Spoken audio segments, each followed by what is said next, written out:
the spell of the muses, and the birth of the world's words. Before humans knew the meaning of love, before voices learned how to sing, before stories were shaped into memory, the world was far quieter than it is now. In the age of beginnings, humans existed, but only just. They ate, slept, woke, and endured. Yet something was missing. The world had been created, but no one was truly listening to it.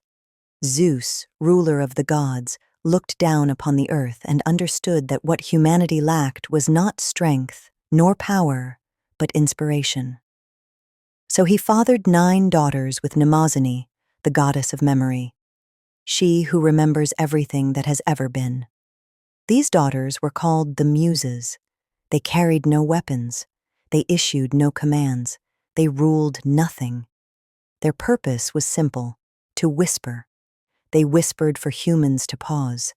They whispered for humans to listen. They whispered to remind them that within silence, something was waiting to be found. When humans began to sit still, to gaze into the sky, the sea, or their own reflections, they began to ponder. The Greeks called this state to muse. Not a forced kind of thinking, but a gentle drifting, allowing meaning to rise from the depths of the soul. And when one person became the spark that inspired another to create, they were called someone's muse. As thought took shape, sound followed. Euterpe lifted her flute, and the first music of the world was born. Not perfect, but alive. Terpsichore moved her body to rhythm, teaching humanity that sound and movement could breathe together. All arts born of the Muses' gifts were called mousikē.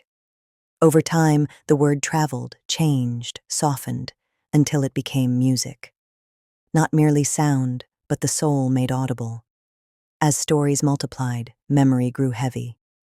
Clio, guardian of history, whispered to humanity, "What is not remembered is as though it never existed." So the Muses asked for a place where ideas, sounds, art, and memory would never be lost. They called it mouséon, the place of the Muses. And the world would come to know it as a museum. Not because it is silent, but because it is listening. When the world had grown full of stories, the Muses did not forget joy. Thalia offered the art of laughter. Melpomene taught humanity to face sorrow without fleeing from it. And when humans smiled, laughed, or felt lighter, even for a moment, they called that feeling a muse. For it was the moment the soul rested with the Muses. As night fell, Urania lifted her hand toward the stars, teaching humanity to look upward, not to possess the heavens, but to wonder. The Muses did not create the world. They simply made it worth listening to. And even now, when someone sits quietly, listens to music, writes, draws, or tells a story to another, the Muses are still there.